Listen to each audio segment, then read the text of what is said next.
That's very true. And some movies are made with a bad intention. ইন্ডাস্ট্রিতে নিজের কাজ কমে যাওয়ার পেছনে ধর্মীয় বিভাজন ও রাজনীতির প্রভাবকে দায়ী করেছিলেন সঙ্গীতশিল্পী A.R. রহমান। তার সেই মন্তব্য ঘিরে যখন বলিপাড়া ও রাজনৈতিক মহলে তুমুল বিতর্ক চলছে, ঠিক তখনই রহমানের বিরুদ্ধে কঠোর মন্তব্য করেন অভিনেত্রী ও বিজেপি নেত্রী কঙ্গনা রানাওয়াত। অস্কারজয়ী এই সঙ্গীতশিল্পীকে তিনি সরাসরি ঘৃণ্য মানুষ ও পক্ষপাতদুষ্ট বলে মন্তব্য করেন।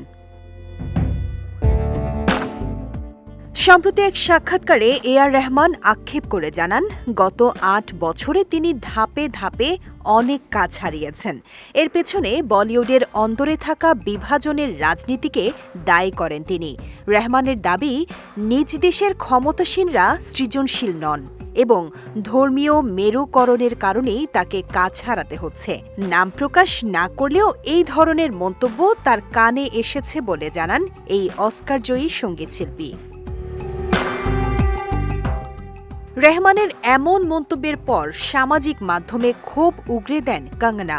অভিনেত্রীর দাবি, বিজেপিকে সমর্থন করার কারণে তাকেও ইন্ডাস্ট্রিতে অনেক বৈষম্যের শিকার হতে হয়। এরপর A.R. রহমানকে আক্রমণ করে অভিনেত্রী উল্লেখ করেন, আমি বলতে চাই, আপনার থেকে পক্ষপাতদুষ্ট এবং ঘৃণ্য মানুষ দেখিনি। হিংসা ও বিদ্বেষ আপনার চোখ অন্ধ করে দিয়েছে। কঙ্গনা স্পষ্ট জানান, রহমান কাজ হারানোর যে অভিযোগ তুলছেন তা অযৌক্তিক। বরং রহমান নিজেই নিজের পছন্দের বাইরে কাউকে সুযোগ দিতে চান না। এদিকে ৩.৫ দশকের দীর্ঘ ক্যারিয়ারে ভারতের মিউজিক ইন্ডাস্ট্রিতে নিজেকে শীর্ষে নিয়ে গেছেন A.R. রহমান। বলিউড দক্ষিণী সিনেমার গণ্ডি পেরিয়ে বিশ্বজুড়েও সমাদৃত এই শিল্পী।